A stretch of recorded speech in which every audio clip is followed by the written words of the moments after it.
निवास स्थान ब्रह्मलोक भी छोड़कर द्वारका में रहने लगे। यह प्रश्न होता है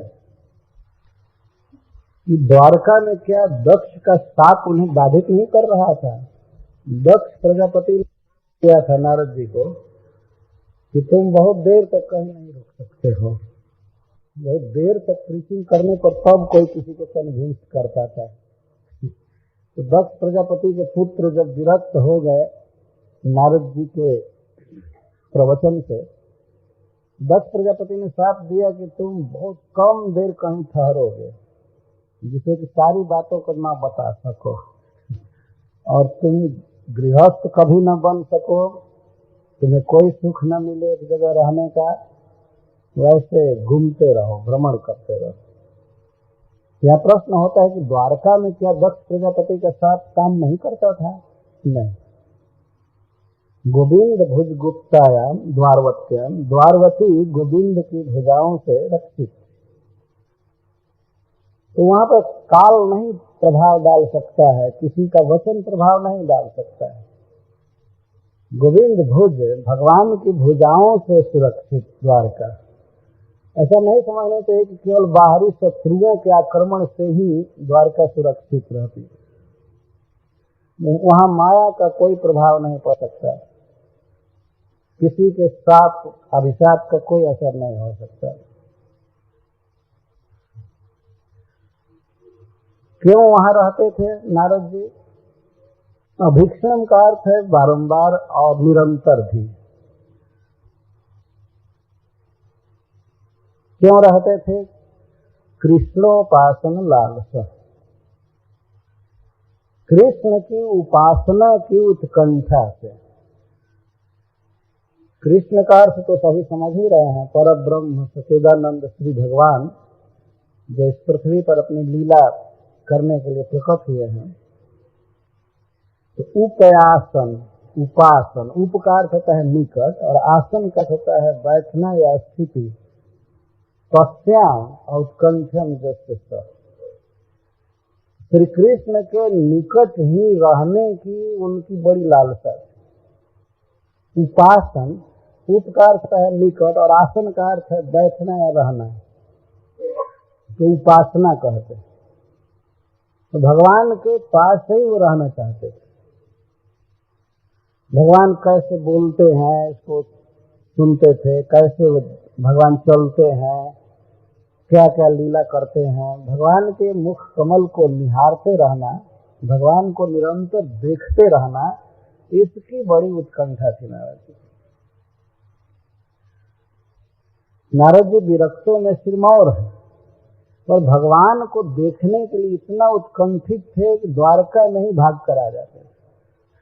जहाँ भगवान अपनी पत्नियों के साथ रहते थे या यादवों के साथ, बहुत बड़ा समाज था, बहुत बड़ी सिटी थी, बहुत बड़ा क्राउड कोलाहल था, लेकिन वहीं आकर रहते थे। क्योंकि कृष्ण को देखने का और कृष्ण की मधुर बात सुनने का उन्हें अवसर मिलता था। कौन ऐसा भागा होगा जो उस समय द्वारका में न रहे और दूसरी जगह पर रहे? बताए। इसी को श्री सुखदेव गोस्वामी अगले श्लोक में व्यक्त किए हैं। कौन राजन इंद्रियवान मुकुंद चरणाम्बुजम न भजेत सर्वतो मृत्यु रूपाश्चर्य। हे राजन, हे महाराज परीक्षित, ऐसा कौन सा इंद्रियवान व्यक्ति है जो मुकुंद के चरणाम्बुज की उपासना नहीं करेगा? जबकि इंद्रियवान व्यक्ति की मृत्यु सर्वतः सर्वेषु लोकेषु, सभी लोकों में मृत्यु है। वास्तव में इस संसार में भगवान ने एक ही वस्तु ऐसी बनाई है जो सब जगह है, वो है सर्वतः मृत्यु। सर्वेषु लोकेषु मृत्यु जस्य सः, ये जीव का विशेषण है, इंद्रियवान का विशेषण है। मृत्यु सर्वत्र भगवान ने बनाया है, और सब कुछ सर्वत्र नहीं बनाया है, परंतु मृत्यु सब जगह, सर्वतो मृत्यु।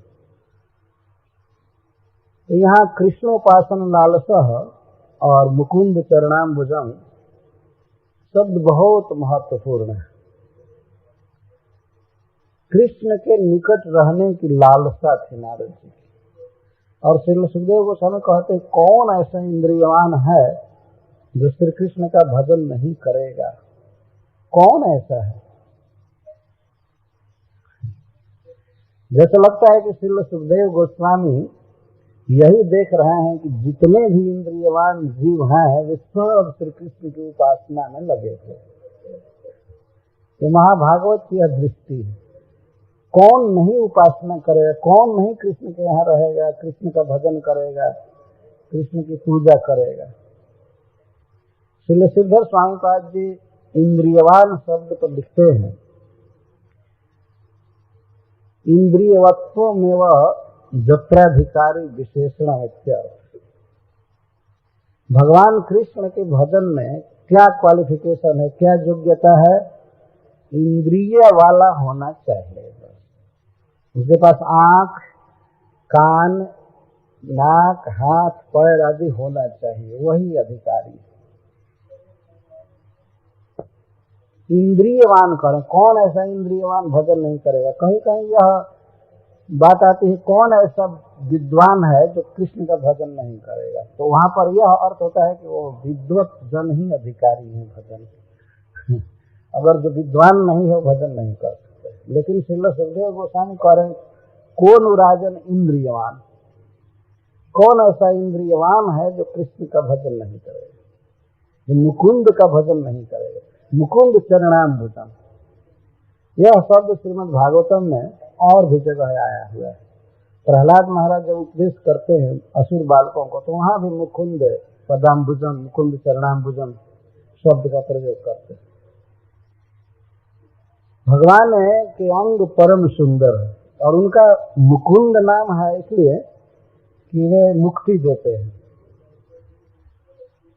मुक्ति ददाति यह स मुकुंद, तो मुकुंद मुक्ति देते हैं। मुक्ति का अर्थ है छुट्टी दे देते हैं। अब किस चीज से मुक्त करते हैं, यह अलग अलग लोगों के लिए अलग अलग धारा लगती है। ये दुख से मुक्त कर देते हैं, रोग से मुक्त कर देते हैं, सब प्रकार की असुविधा से, विपत्ति से मुक्त कर देते हैं, इसलिए इनका नाम मुकुंद है। गोपियों के लिए यह अर्थ होता है कि वे लोक धर्म से, देह धर्म से, लज्जा आदि से पूर्ण मुक्त कर देते हैं, मुकुंद। और मुकु का अर्थ है कि प्रेमानंद रस वचनम, जो बहुत ही सुंदर बोलते हैं और प्रेम का आनंद देते हैं, उनको मुकुंद कहते हैं। जीव की सब प्रकार की असुविधा का अपहरण कर लेते हैं, अपने प्रेम के विरोधी तत्वों का विनाश कर देते हैं कृष्ण, और अपना प्रेम देते हैं, रस देते हैं, इसलिए उनका नाम है मुकुंद। इसके द्वारा यह सिद्ध यहाँ किया जा रहा है कि जो इतने दयालु हैं, जो इतना दिव्य उत्कृष्ट रस देते हैं अपने भक्तों को, अपने स्वजनों को, या भजन करने वाले, नाम जप करने वाले किसी भी व्यक्ति को जो सब कुछ दे देते हैं, अपने आप को दे देते हैं, परम प्रेम देते हैं और सारा दुख नष्ट कर देते हैं, ऐसे मुकुंद के चरणाम्बुज का कौन नहीं भजन करेगा। श्री सुखदेव गोस्वामी बहुत महत्वपूर्ण बात बोल रहे हैं, इस पर विचार करना चाहिए। इंद्रियवान, ऐसा कौन इंद्रिय वाला होगा जो भजन नहीं करेगा? एक एक इंद्रिय पर विचार कीजिए। ऐसा कौन आंख वाला है, कृष्ण को देखने के लिए आंखें हैं। तो नारद जी के पास आंखें थी और बहुत तेज आंखें थी, तो इसीलिए कृष्ण को देखने के लिए द्वारका में रहते थे, और सारा काम छोड़ दिए। कौन नहीं देखेगा कृष्ण को, कौन नहीं सुनेगा। श्री राधा रानी कहती हैं कि अरे सखी, हमको अगर कोटि कोटि आंखें मिलती तो मैं कुछ श्याम सुंदर के रस का आस्वादन कर पाती, रूपामृत का आस्वादन कर सकती। विधाता ने केवल 2 आंख दिया और उस पर भी पलक बना दिया, बहुत दगा दिया ब्रह्मा ने। इस तरह की सृष्टि नहीं करनी चाहिए थी। हमारे सारे शरीर में केवल आंखें ही आंखें होनी चाहिए और निष्पलक, और कभी कभी गोपियां कहती हैं कि यदि किसी सुकृत से श्री ब्रह्मा जी से हम लोगों की भेंट होगी तो उनके चरणों में गिर करके हम यही कहेंगे कि हमारे रोम रोम में आंख बनाइए और बिना पलक के, और हमें कृष्ण को देखने की सुविधा दीजिए। ये चैतन्य चरितामृत में वर्णन है, कहते हैं यदि ब्रह्मा से हमारी भेंट होगी तो हम यही कहेंगे कि ब्रज में जिनका जन्म हुआ है उनके शरीर के कण कण में आंख होनी चाहिए, कोटि कोटि आंख होनी चाहिए कृष्ण को देखने की। तो इसी तरह से कान कृष्ण के बांसुरी स्वर को सुनने के लिए, या कृष्ण डायरेक्ट जब कुछ बोलते हैं तो उस शब्दामृत का आस्वादन करने के लिए डायरेक्ट चाहिए। कोटि कोटि हाथ चाहिए कृष्ण की सेवा के लिए, पैर चाहिए कृष्ण के पास अभिसार करने के लिए, जाने के लिए, और इस तरह से त्वक चाहिए कृष्ण का स्पर्श करने के लिए।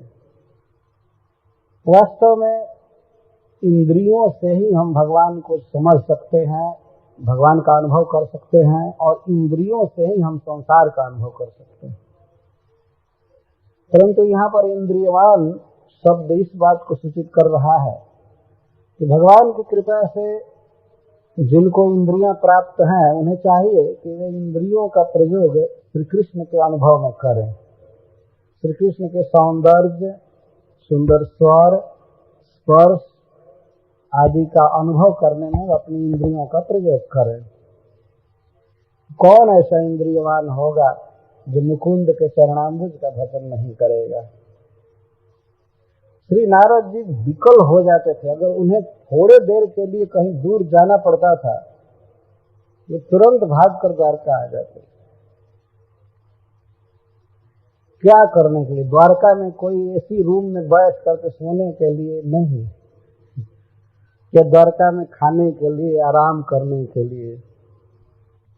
कृष्णोपासना लाभ, कृष्ण के निकट बैठने के लिए, रहने के लिए।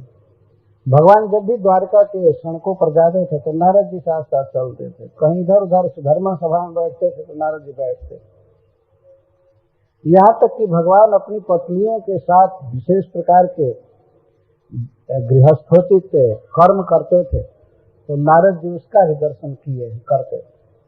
भगवान किस तरह दान दे रहे हैं, किस तरह अपना श्रृंगार कर रहे हैं, और किस तरह वेद पाठ कर रहे हैं, किस तरह बच्चों को लेकर गोद में खिला रहे हैं,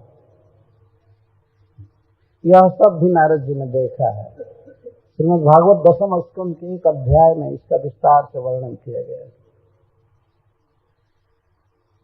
और वास्तव में जो व्यक्ति कृष्ण को एक बार देखा है वह उनको देखे बिना नहीं रह सकता। यह एक बहुत भारी परवस्था है। इस संसार में तो किसी अन्य को देखने के बाद फिर न देखने को मिले तो आदमी ऐसे ही रह सकता है, जी सकता है, लेकिन श्री कृष्ण को जिसने एक बार खूब अच्छी तरह से देखा है वह उनको देखे बिना नहीं रह सकता। इसलिए नारद जी बारंबार आ जाते थे। तो श्रीपाद श्रीधर स्वामी जी अर्थ लिखते हैं, पुनः पुनः प्रस्थापितो अपि। प्रस्थापित का अर्थ है कभी कभी नारद जी को कहा जाता था कि बहुत आवश्यक कार्य है, आप जाइए, तो बार बार भेज दिए जाने के बाद भी आ जाते। कृष्णोपासना लाभ, कृष्ण के निकट होने के लिए, उनको देखने के लिए इतनी आसक्ति होती है भक्तों की। नारद जी तो पूर्ण शुद्ध, पूर्ण विकसित भक्त, उनके विषय में क्या कहना। कितने चाव से भगवान को देखते हैं या भगवान के शब्द को सुनते हैं, इसको हम लोग कैसे अनुमान कर सकते हैं। इसलिए सुखदेव गोस्वामी कहते हैं कृष्णोपासना लाभ, कृष्णस्य उपासना निकटम स्थिति तस्याम औत्कंठ्यम दस्य। लालसा और औत्कंठ, उत्कंठा थी हमेशा, कृष्ण के पास हो जाऊं, कृष्ण के पास हो जाऊं। जब कहीं जाते थे तो वहीं पर भगवान की मुस्कान, भगवान का मुख याद आने लगता था, भगवान का चरण कमल, और बहुत वेग से भागते थे। तो मन की स्पीड से चल सकते हैं बिना विमान के, बिना किसी साधन के ही नारद जी में शक्ति है, तुरंत आ जाते थे द्वारका। और कभी कभी कोई न कोई बहाना लेकर आते थे, जैसे महाराज युधिष्ठिर के यज्ञ का बहाना लेकर आए। महाराज युधिष्ठिर राष्ट्रीय यज्ञ करना चाहते हैं, उनका संदेश वाहक बनकर पत्र लेकर के आए। महाराज जी बहुत सुख का अनुभव करते थे कि महाराज युधिष्ठिर का पत्र दें कृष्ण को, या कृष्ण का पत्र लेकर के उधर दें। कोई न कोई इनको चांस मिलना चाहिए कृष्ण के पास आने का। इस तरह से वे रहते थे। तो भक्तों की आंखों में एक दृढ़ अभ्यास बन जाता है, कृष्ण को देखे बिना नहीं रह सकते। इस बात की अनुभूति धीरे धीरे होती है कि किस तरह से कृष्ण को देखे बिना भक्त नहीं रह सकता है।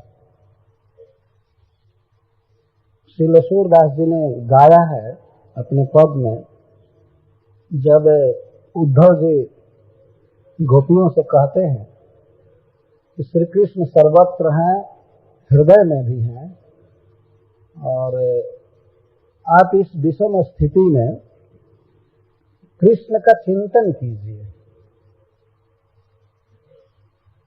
कृष्ण का चिंतन कीजिए। कभी कभी उद्धव जी कहते हैं कृष्ण का चिंतन कीजिए, और कभी कभी कहते हैं कि आप निराकार में मन लगाइए। यदि सुख चाहती हो, शांति चाहती हो, तो श्याम सुंदर को हृदय से निकाल दो और अनंत आनंद के आश्रय ब्रह्म ज्योति का चिंतन करो।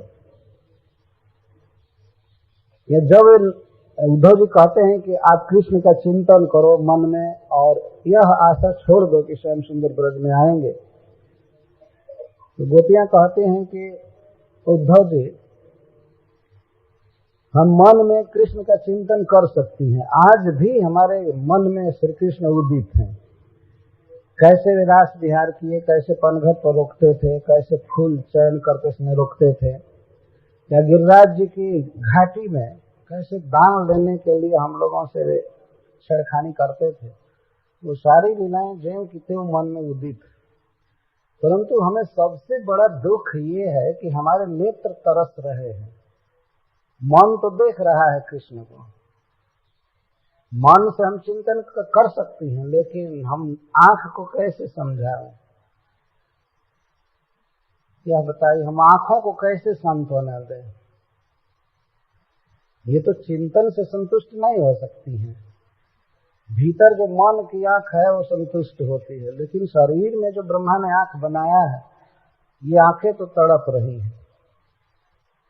उद्धव क्यों राखो ये नैन, उद्धव जी हम कैसे इन नेत्रों को समझाएं? यह एक पद है, उद्धव क्यों राखो ये नैन, क्यों का अर्थ कैसे, ब्रज भाषा में कैसे समझावें इन आंखों को। उद्धव क्यों राखो ये नैन, सुमेरी सुमेरी गुण अधिक तपत हैं, सुनत तुम्हारे बैन। उद्धव क्यों राखो ये नैन, हम कैसे इन मित्रों को समझाएं? हमें तो श्याम सुंदर के रूप आदि का, गुणों का बहुत स्मरण हो रहा है, और जब आप ध्यान करने की बात कह रहे हैं तो इससे तो हमारे नेत्र और तप्त हो रहे हैं। सुमेरी सुमेरी गुण अधिक तपत है, सुनत तुम्हारे बैन। उद्धव जी जानते हैं हम क्या हैं, ये हमारे नेत्र क्या हैं। ये जुमन हर बदन चंद के, सारद चंद कुमुद चकोर। ये हमारे नेत्र कुमुद और चकोर है। यदि श्री कृष्ण का शारदीय चंद्रमा, शरद काल में चंद्रमा बहुत उज्जवल विकसित होता है, प्रकाशित होता है। गोपियां कहते हैं कि श्री कृष्ण का मुख शरद कालीन चंद्रमा के समान है, तो हमारे दोनों नेत्र कुमुद और चकोर के समान है। कुमुद खिलता है रात्रि में जब चंद्रमा उगता है तो। पुष्प है कमल, कमल से छोटा होता है, वास्तव में इसे कमल की स्त्री कहते हैं। कुमुद स्त्रीलिंग वाचक है, मैं तो पुल्लिंग में बोल रहा हूँ। कुमुद विकसित होती है। चकोर एक पक्षी है जो चंद्रमा से बहुत प्रेम करता है। चकोर का चंद्रमा से इतना प्रेम है कि यदि चंद्रमा पूर्व दिशा में उगता है तो उसको अपलक देखते देखते देखते देखते जैसे जैसे चंद्रमा ऊपर आकाश में उठता है वैसे वो अपने ग्रीवा को करता है, और अस्त होते होते जैसे चंद्रमा जाता है वैसे ही देखते के देखते रह जाता है। अस्त होने के बाद तब वह विकल हो जाता है। इतना चंद्रमा से प्रेम है चकोर को। तो श्री कृष्ण के मुखचंद्र को देखने के लिए हमारे नेत्र कुमुद और चकोर है।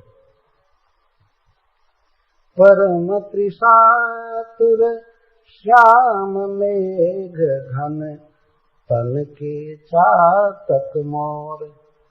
और श्याम सुंदर सांवले बादल के समान है, तो हमारे नेत्र चातक और मोर के समान। वर्षा काल में मयूर बहुत नाचते हैं बादल को देख करके। कहने का आशय यह है कि श्री कृष्ण के सौंदर्य से हमारे नेत्रों का संबंध है।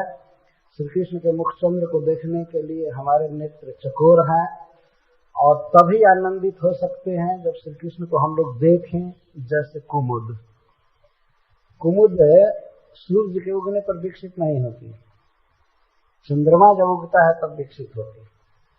तो इस तरह से हमारे नेत्र कुमुद हैं और चकोर हैं, और श्याम घनश्याम को देखने के लिए हमारे नेत्र चातक और मयूर। चातक एक पक्षी होता है, हम लोग भी देखे हैं चातक को। वह सालों भर पी पी पी पी रखता रहता है, बादल के तरफ दृष्टि करके। मेघ से याचना करता है, जल की बूंद की याचना करता है। और वह भी स्वाति नक्षत्र में 15 दिन के लिए। स्वाति नक्षत्र गांव में जो जन्म लिए है वे जानते हैं कौन सा नक्षत्र। शहर वालों को तो कुछ पता ही नहीं कि स्वाति नक्षत्र क्या है और दूसरा नक्षत्र क्या है। स्वाति नक्षत्र प्राय यह सितंबर में आता है, कभी अक्टूबर में। वर्षा का अंतिम काल होता है। उस समय की वर्षा बहुत अच्छी मानी जाती है। तो चातक रटता है सालों भर रटता रहता है, बादल से पानी मांगता है, रटता रहता। अपनी भाषा में वो बादल को पी पी पी पी कर कहता रहता। कंठ सूख जाते हैं, कभी उड़ते उड़ते पंख भी दर्द करने लगते हैं, लेकिन फिर भी उसका रटना नहीं बंद होता है, वो रटता ही रहता है। हरे कृष्णा कृष्णा कृष्णा हरे हरे हरे राम रटता जाता है। और कदाचित यदि दैव की इच्छा से वर्षा की बूंद स्वाति काल में डायरेक्ट उसके चोंच में गिरी तब तो तृप्त होता है, और नहीं तो पुनः सालों भर रटता है। इस तरह की तृष्णा और इस तरह के अपने परम प्रियतम बादल से अनुराग, यह चातक के जीवन में छा गया। उसका रटना तो बारंबार गोपियों ने चातक का दृष्टांत दिया है। हमारे भक्ति साहित्य में चातक का नाम आता है, उसको लोक में पपीहा कहते हैं। गोपियां कहती हैं, जिया हो पपीहा प्यारे बहुत दिन, हे पपीहा तुम बहुत दिन जीवित रहो, तुम ही हमारे असली गुरु हो। हम तो ये समझती थी कि श्याम सुंदर के विरह में हम मर जाएंगे, लेकिन तुम बादल के मेघ के विरह में अब तक जी रहे हो, तो हमको भी सांत्वना मिल रही है कि हम भी जी सकती हैं, और तुम्हारे जैसी हमारी निष्ठा होनी चाहिए। और रूप नहीं देखना चाहती हैं, और कोई साधना नहीं करनी चाहती हैं। और ये आशा तो है, तुमको देख करके हमारी आशा दृढ़ होती है कि घनश्याम मिलेंगे, घनश्याम मिलेंगे, मिलेंगे मिलेंगे। एक आशीर्वाद का पद है, जियो पपीहा प्यारे बहुत दिन। हे पपीहा प्यारे, तुम बहुत दिन जीवित रहो, तुम हम लोगों को जिला रहे हो, तुमसे हम लोगों को आश्वासन मिल रहा है। दूसरी गोपियां कहती हैं कि ये हमारे नेत्र चातक हैं, ये संतुष्ट नहीं हो सकते हैं और कुछ भी देख करके, श्याम सुंदर के लिए विकल रहेंगे। और मयूर हैं, सांवला बादल जब आकाश में छाता है और गरजता है तो उसको देख करके मयूर पंख फैला करके नाचने लगते हैं। ये सर्वत्र ब्रज में देखा जा सकता है, आनंद होता है। तो इसी तरह से हमारे जीवन का आनंद, हमारा सुख तभी है जब श्याम सुंदर आएंगे। श्याम सुंदर आएंगे और बादल जैसे गरजता है तो उनका गर्जन क्या होगा, उनके बांसुरी वादन, उनके बांसुरी का नाद, ये हमारे लिए घनश्याम का गर्जन है। तो उससे हमारे नेत्र तृप्त हो सकते हैं। मधुप मराल चरण पंकज के, गति विलास जलमीन। उद्धव जी, श्री कृष्ण के चरण कमल के लिए हमारे नेत्र मराल और मधुप हैं। मधुप का अर्थ भावरा और मराल का अर्थ हंस। कमल से प्रेम करने वाले ये दो जीव बहुत प्रसिद्ध हैं। जिन मधुकर अम्बुज रस चाखो, क्यों करील फल भाव। मधुकर भ्रमर वह कमल से बहुत प्रेम करता है। ऐसा वर्णन किया जाता है कि कमल से इतना अनुराग है भ्रमर का, इतना अनुराग है, कभी कभी वो कमल की खिली हुई कली के भीतर रस लेने में आसक्त हो जाता है और तब तक कमल बंद हो जाता है रात्रि में। और रसपान में विभोर भ्रमर इस पर ध्यान नहीं दिया कि ये बंद हो रहा है। बंद हो जाता है तो वह इतना विभोर रहता है रसपान में। और कभी उसकी दृष्टि अगर यह होती है कि अब मैं बाहर निकलूं, कमल से उसका इतना प्रेम होता है कि वह कमल की कोमल पंखुड़ियों को छेदता नहीं है, उसी में पड़ा पड़ा रह जाता है। जब कमल पुनः खिलता है तब वह उड़ता है। जो काठ में भी छेद कर सकता है वह भंवरा कमल के सुकोमल पत्र में छेद नहीं कर सकता है, नहीं करता। और भ्रमर को जब कमल का रस मिल जाता है तो वह किसी भी पुष्प पर नहीं बैठता है। श्रीमद् भागवतम में भगवान के चरणाम्बुज को बारंबार कहा गया है और सारंगाणाम पदाम्बुजं, भगवान के भक्तों को भ्रमर कहा गया है बारंबार। भ्रमर, जैसे भ्रमर कहीं से भी घूम करके कमल पर ही अनुराग करता है, बैठ जाता है, वैसे ही भक्तजन श्री कृष्ण के अंगों से प्रेम करते हैं। कहीं से भी हट करके वो केवल चरण कमल से तात्पर्य है श्री कृष्ण का पूरा शरीर। बड़े लोगों का वर्णन चरण से करते हैं। श्री कृष्ण पदाम्बुजं। मधुप मराल चरण पंकज के, गति विलास जलमीन। उद्धव जी, हमारे दोनों नेत्र श्री कृष्ण के चरण कमल के लिए मधुप हैं और मराल है। मराल का अर्थ है हंस। मानसरोवर में विहार करने वाला हंस जैसे कमल पर ही बैठता है, अन्य बातों में आनंद नहीं लेता है, इसी तरह से हमारे नेत्र श्री कृष्ण के रूप सुधा सिंधु में ही अवगाहन कर सकते हैं हंस की तरह। अन्य हम कुछ नहीं देखना चाहती हैं और अन्य हम कुछ सोचना भी नहीं चाहती हैं। आपका उपदेश सब व्यर्थ। मधुप मराल चरण पंकज के, गति विलास जलमीन। गति विलास श्री कृष्ण जो थिरक थिरक कर चलते हैं, रास करते हैं या गोचारण में गौओं के पीछे पीछे चलते हैं, तो उनकी जो चाल है, गति है, ग्रीवा टेढ़ी करके बांसुरी बजाना और मुड़ करके देखना, नाचना, मंद गज की गति से चलना,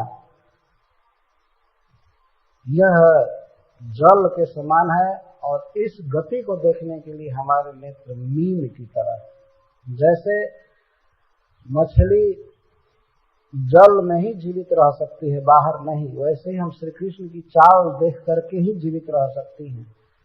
और किसी भी गति विलास, जैसे विलास के कई अर्थ होते हैं, तो विलास का एक अर्थ होता है श्री कृष्ण की विविध चाल, और दूसरा अर्थ होता है उनके नेत्रों का विविध प्रकार से विलास, संचरण, गति, तिरछी चितवन से देखना, मुस्कुरा करके भौहों से इशारा करना। विशेष करके यहाँ पर जो वर्णन है इस पद में, इस विलास का अर्थ है श्री कृष्ण का विविध गति से चलना। भगवान है कि बहुत से अवतार हैं, परंतु जितनी अच्छी चाल से श्री कृष्ण चलते हैं ऐसा कोई नहीं चलता है। भगवान की चाल ब्रज में एक अद्भुत प्रकार की है। कुछ लोगों का तो चित्त चाल में ही फंस जाता है। ऐसे भी आप देखते हैं श्री कृष्ण कभी सीधा खड़ा नहीं होते, मंदिरों में भी इनको सीधा खड़ा नहीं कराया गया है। एक पैर को पृथ्वी पर लगाए रहते हैं और दूसरे पैर को उठा करके उससे केवल अंगूठा या कुछ अंगुलियां टच करती। जैसे वो खड़े होते हैं ऐसे ही भिन्न भिन्न चाल से चलते हैं। किसी किसी भक्त का मनोरथ होता है, प्यारे श्याम सुंदर आपसे मैं और कुछ नहीं मांग रहा हूं, लेकिन एक बार अपनी चाल दिखा दीजिए, कैसे आप चलते हैं, कैसे नाचते हैं। तो गति विलास जलमीन, गोपियां कहती हैं कि हमारे नेत्र आपके गति विलास जल के मीन है, मतलब हम आपकी चाल को देख करके ही जी सकते हैं। उद्धव जी से कहती हैं कि हम श्याम सुंदर के चाल को देखेंगे तभी हम सुखी हो सकते हैं, और किसी ब्रह्म ज्योति या परमात्मा यह सब तो हम जानते ही नहीं है। उद्धव जी ने एक बार कह दिया जिनका चिंतन करके तुम लोग रो रही हो वो तो हृदय में है, वो तो हृदय में है। गोपियां कहती हृदय में है, हम नहीं मानते हैं कि हृदय में है। हृदय में होते तो अब तक कभी का प्रकट होकर के अपने पीताम्बर से हमारे आंसू पोंछे होते। उस समय जब इंद्र वर्षा कर रहे थे गोवर्धन पूजा के समय, तो वह दुख उनको नहीं देखा गया, वे हाथ से गोवर्धन धारण कर लिए। और इस समय हम इतना रो रही हैं, इतना पानी बरस रहा है, यदि हृदय में होते तो वे हमें प्रकट होकर के दर्शन नहीं देते। हृदय में नहीं है, और इस कारण से भी नहीं है। वे कहते हैं कि पहले होंगे कृष्ण हमारे हृदय में, लेकिन जब से विरह ताप उत्पन्न हुआ है तो हृदय इतना जल रहा है कि वे यहाँ से निकल कर भाग रहे होंगे। हृदय में आग लगी है, यहाँ वो नहीं होंगे, और यहाँ होंगे तो ये तो हम लोग चाहेंगे कि आप निकल जाइए, मत रहिए, मत रहिए। हृदय धधक रहा है विरह की ज्वाला से, कैसे कृष्ण यहाँ रह सकते। कालिदास जी ने संस्कृत के कविता में कहा है, एक प्रेमिका अपने प्रियतम से कहती है कि हे प्रिय, हमको अब विश्वास हो गया कि आप अनल स्तंभन विद्या जानते हैं। ये आग के बीच बैठ करके और आग की लपटों से प्रभावित न होना, कुछ मंत्र जप के द्वारा संभव होता है, उसको अनल स्तंभन विद्या कहते हैं, आग से न जलना। तो प्रेमिका कह रहे कि हे प्रिय, मैं विश्वास कर गई कि आप अनल स्तंभन विद्या किसी से सीख करके आए हैं, क्योंकि हमारे हृदय में आपके विरह की भट्ठी जल रही है और फिर भी आप वहीं बस रहे हैं, अर्थात स्मृति और ज्यादा होती जा रही है। तो श्याम सुंदर के विषय में भी गोपियां यही कहती हैं कि अवश्य आप अग्नि के समन की विद्या जानते हैं। और पहले भी लोगों ने देखा, सुन लिया था कि श्री कृष्ण 2 बार आग पिए हैं, तो आग पीने पर उनका हृदय नहीं जला, तो वे आग के बीच भी हैं, रह रहे हैं। कभी कभी वे कहती, तो वे अपने हृदय को ही पकड़ के कहती कि हे प्रियतम, जब यही है तो आप क्यों नहीं प्रकट हो जाते? हम इतना रो रही हैं, बिलख रही हैं, आप प्रकट हो जाइए, प्रकट हो जाइए। कभी कभी एकांत में श्री कृष्ण से बात करती थी हे प्रियतमा प्रकट हो जाइए, प्रकट हो जाइए। कभी कभी वो उद्धव जी से कहते कि नहीं श्याम यहाँ नहीं है, यहाँ नहीं, और यहाँ होंगे भी तो हमको लाभ क्या है, आंखों के सामने उनको आना चाहिए। तो गति विलास जलमीन, श्री कृष्ण की चाल देखने को मिलनी चाहिए। अब उसके बिना नहीं जी सकते। मछली को जल से बाहर करके और नाना उपचार किया जाए, सुखी रहो, ऐसे हो ऐसे हो, उस तरह से हम सुखी नहीं रहेंगे। आप मथुरा जाइए और श्री कृष्ण को यहाँ भेज दीजिए, उनकी चाल देख करके हम जी जाएंगे। जैसे हम लोगों के साथ चलते थे फिरते थे। गति विलास जलमीन, मधुप मराल चरण पंकज के गति विलास जलमीन, चक्रवाक दूति मणि दिन करके मृगमुरली आधीन। चकवा एक पक्षी होता है, चक्रवाक कहते हैं। तो वह सूर्य के प्रकाश में बहुत सुखी रहता है। चकवा और चकवी साथ में रहते हैं, दिन में, रात्रि में भी रहते हैं, लेकिन ज्यों ही चंद्रमा उगता है, ज्यों ही चंद्रमा की पहली किरण आती है, त्यों ही भाग जाते हैं, दूर हो जाते हैं। भगवान अद्भुत अद्भुत स्वभाव बनाए हैं जीवों का, और इसको भी हम देखे हैं, आंख से कई बार देखे हैं। चंद्रोदय होते ही दोनों पक्षी बिछुड़ जाते, चले जाते चक्रवाक, लेकिन सूर्य से इनका बहुत प्रेम है, दिन में वे एक साथ रहते हैं। तो गोपियां कहती हैं कि श्री कृष्ण के शरीर में जो कांति है, या जो मणियां पहने हैं, अथवा उनके शरीर के नक्षचंद्र की ज्योत्सना, जो भी कांति है, उसकी उपमा सूर्य से दे रही है। तो श्री कृष्ण के शरीर में जो कांति है वह यदि सूर्य है, तो हमारे नेत्र चक्रवाक,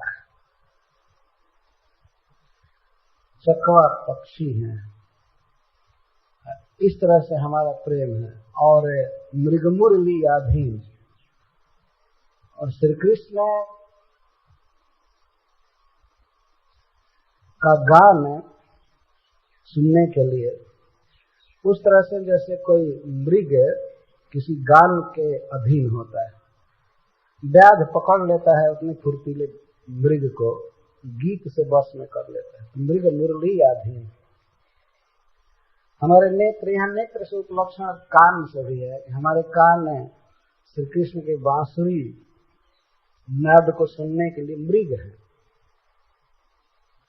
मृग को बहेलिया व्याध बाण मार देता है, फिर भी बाण सह करके भी मृग गीत सुनता रहता है।